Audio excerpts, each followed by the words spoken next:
खुदकुशी करके अपनी ज़िंदगी का खात्मा करने वाले बॉलीवुड अदाकार सुशांत सिंह की आखिरी फिल्म दिल बेचारा के ट्रेलर ने एवेंजर्स एंड गेम को पीछे छोड़ते हुए नया रिकॉर्ड बना दिया। दो रोज़ कबल यूट्यूब पर रिलीज़ होने वाले सुशांत सिंह की आखिरी फिल्म के ट्रेलर ने यूट्यूब पर सबसे ज़्यादा कमाई का रिकॉर्ड कायम करने वाली Hollywood film Avengers end game को पीछे छोड़ दिया है। भारतीय मीडिया रिपोर्ट्स के मुताबिक फिल्म दिल बेचारा के ट्रेलर को यूट्यूब पर महज 24 घंटों में ही 54 लाख से ज़ायद बार लाइक किया गया, जबकि एवेंजर्स एंड गेम के ट्रेलर को इतने ही वक्त में 22 लाख से ज़ायद बार और दूसरे ट्रेलर को इब्तदाई 4 घंटों में 29 लाख से ज़ायद बार लाइक यानी पसंद किया गया।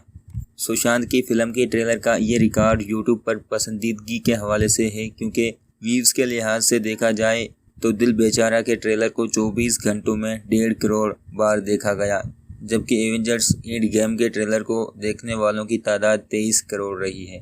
भारतीय अदाकार सुशांत सिंह की आखिरी फिल्म दिल बेचारा का ट्रेलर हाल ही में रिलीज़ किया गया था। Film Dil Bechara Hollywood film the fault in our star का हिंदी रीमेक है। इस फिल्म में सुशांत के हमरा संजना सांघी मरकज़ी किरदार अदा कर रही हैं। संजना ने इस फिल्म के साथ बॉलीवुड में अपना डेब्यू किया है।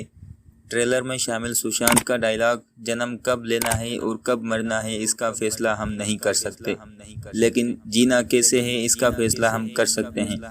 ये डायलॉग भी खूब वायरल हुआ था।